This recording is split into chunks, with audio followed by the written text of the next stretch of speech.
La Reine des Neiges et la légende de la Reine astrale. Il y a longtemps, dans un royaume recouvert de glace scintillante, régnait une reine mystérieuse venue des étoiles, Nova, la Reine astrale. Son palais, un chef-d'œuvre de magie et de lumière, flottait dans les cieux, entouré de constellations étincelantes. Nova avait le pouvoir de contrôler la magie céleste, mais la légende raconte qu'un jour, jalousée par les anciens esprits éternels, elle fut bannie dans une constellation lointaine. Sa disparition plongea son royaume dans l'oubli, marquant la fin d'une ère de magie stellaire. Nuit après nuit, à Arendelle, un mystérieux phénomène se produisait. Les étoiles brillaient d'un éclat plus intense que d'habitude. Sur un balcon, Anna observait le ciel, émerveillée. « On dirait que les étoiles brillent plus fort que d'habitude ce soir », dit-elle, le regard tourné vers l'infini. À ses côtés, Elsa, la reine de la glace, fronce les sourcils, consciente que cette lumière mystérieuse cache un danger. Ce n'est pas normal. Il y a quelque chose de magique là-haut, murmure-t-elle, tandis qu'Olaf, le bonhomme de neige, commente innocemment qu'il a fait un vœu pour avoir des bras plus longs. Soudain, une lumière éblouissante descend du ciel, illuminant les montagnes enneigées. Au centre d'un cratère de glace, Nova apparaît, sa silhouette rayonnante flottant dans l'air froid. D'une voix douce et glaciale, elle déclare « Après 1000 ans, les étoiles m'ont libérée. Arendelle m'appartient. » La terreur s'installe dans le cœur d'Elsa alors qu'elle réalise la menace que représente Nova. Il est temps d'agir. Je sens son pouvoir. Il est ancien. Céleste, confie-t-elle à Anna qui, pleine de détermination, répond « On l'arrêtera, comme toujours. Ensemble. » La tension culmine alors que les deux reines se rencontrent sur un lac gelé sous la pleine lune.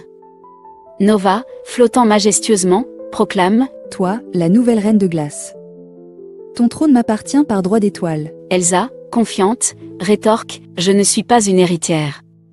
Je suis une protectrice. » Leurs mots sont puissants, mais la magie qui les entoure est encore plus forte. Le combat commence, et les étoiles se transforment en créatures fantastiques que Nova contrôle, tandis qu'Elsa appelle les esprits élémentaires à ses côtés. La bataille éclate dans un tourbillon de lumière et de neige. Les dragons d'étoiles déferlent alors que les loups blancs de la neige s'animent, encerclant les adversaires. « Brume, aide-moi » appelle Elsa. L'esprit lunaire, enveloppé d'un souffle spectral, répond à son appel. Entre éclats de magie et cris, Elsa comprend qu'elle doit toucher le cœur de Nova pour mettre fin à cette lutte. Elle se dirige vers le temple céleste, perché au sommet d'une montagne, pour découvrir la douleur cachée derrière l'armure de froid de la reine. Dans le temple, qui vibre entre deux aurores boréales, Elsa fait face à Nova. « Tu ne veux pas dominer. Tu veux être entendue ?» lui déclare-t-elle avec compassion. Les larmes glacées de Nova coulent, révélant la blessure dont elle souffre. « Ils m'ont oublié. Effacé du ciel. » pleure-t-elle, une étoile tombant de sa main. C'est un moment de révélation. Plutôt que priver Nova de sa liberté, Elsa lui offre une voie de rédemption. « Tu redeviens une légende. Merci de m'avoir écouté. » déclare Nova, choisissant de retourner dans le ciel. Finalement, le conflit s'apaise. Nova s'élève majestueusement dans l'obscurité étoilée, transformée en constellation éclatante. Elsa, Anna et Olaf se tiennent ensemble sur le balcon d'Arendelle, regardant le ciel où une nouvelle étoile brille. « Penses-tu qu'elle nous regarde de là-haut » demande Anna, elle veille sur nous. Répond Elsa, le regard amusé d'Olaf ajoutant. Alors je lui ai envoyé un câlin cosmique. Dans la nuit claire, un nouveau chapitre de la légende commence, et la lumière des étoiles n'éteindra jamais la mémoire de la reine astrale. La reine des neiges et la forêt des mirages. Une nuit tranquille enveloppe Arendelle, le ciel étoilé scintillant au-dessus des sommets enneigés. Pourtant, quelque chose perturbe le silence. Dans la chambre d'Elsa, une vibration familière éveille la reine. Elle lève les yeux, intriguée, fixant l'ombre vacillante qui danse sur le mur. Encore ce rêve. Cette forêt. Ces reflets, murmure-t-elle pour elle-même, une lueur d'inquiétude dans ses yeux. À côté, Anna, préoccupée, se redresse dans son lit. « Tu entends encore cet appel » demande-t-elle doucement. Alors qu'Elsa acquiesce, Olaf, blotti sous des couvertures et portant un chapeau de nuit orné, lâche un rire rêveur. « C'est peut-être le rêve d'un autre Olaf » se moque-t-il, engourdissant festoiement la tension de la nuit. Guidée par une force invisible, Elsa se prépare à explorer l'inconnu. Après avoir partagé ses inquiétudes avec sa sœur, Anna décide de l'accompagner. Tu ne vas pas seule cette fois. J'ai déjà préparé le sac, et Olaf aussi. Déclare-t-elle avec détermination.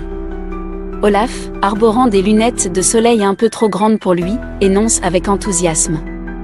Mirage. Super, j'adore voir des trucs qui n'existent pas.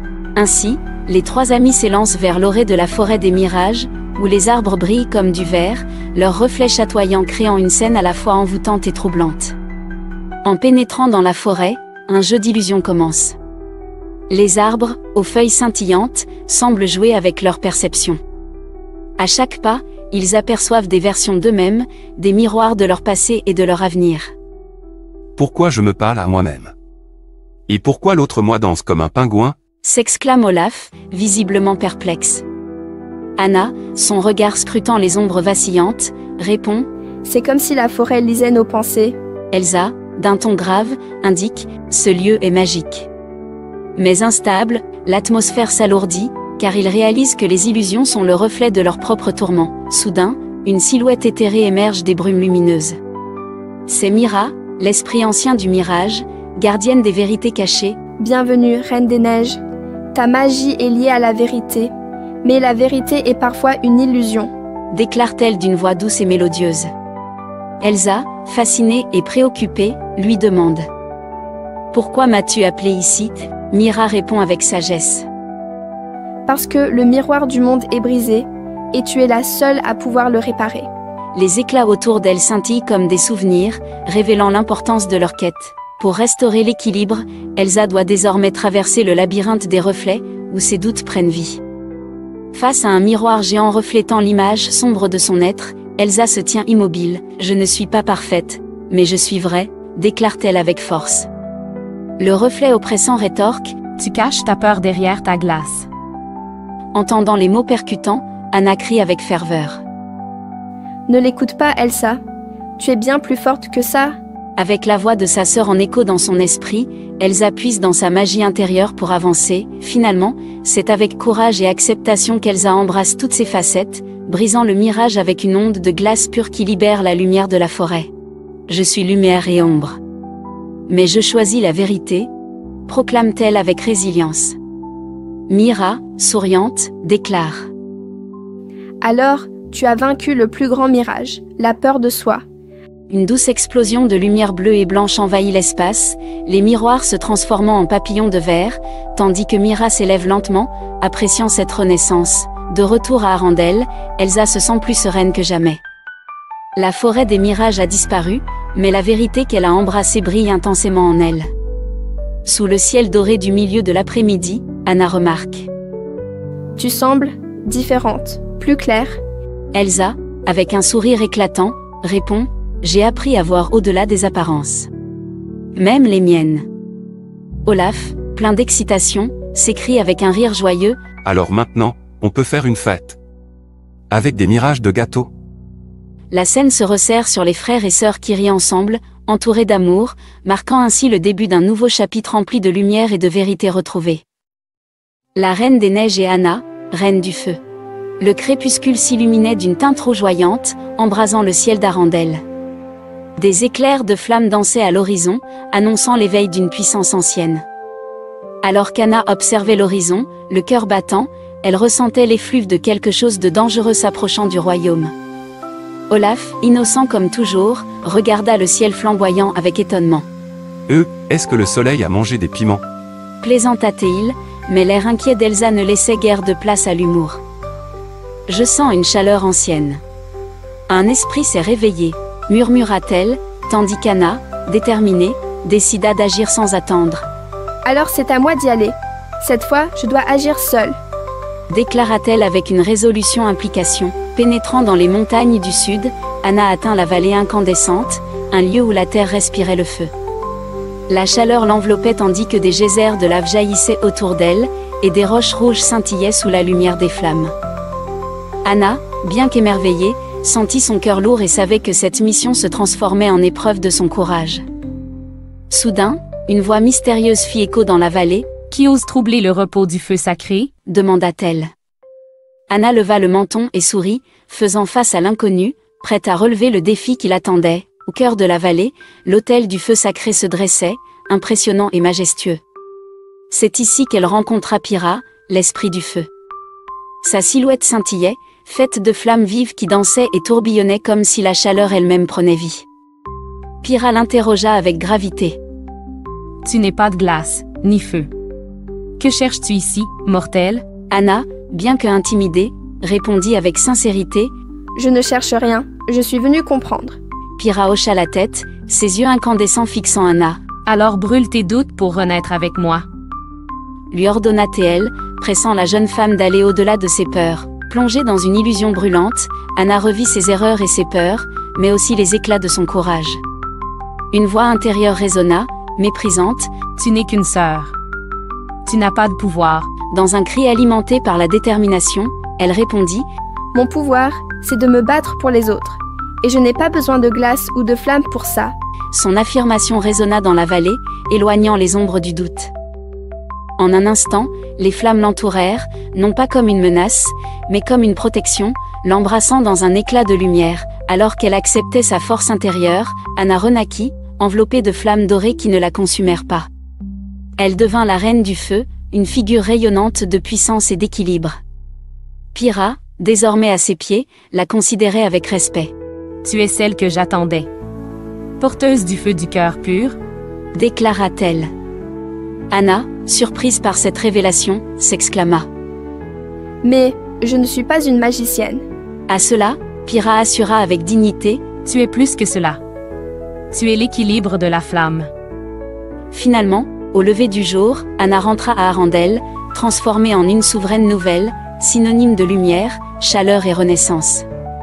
Le peuple, émerveillé, l'accueillit avec joie, et Elsa, émue, observa sa sœur briller comme une étoile. « Tu rayonnes.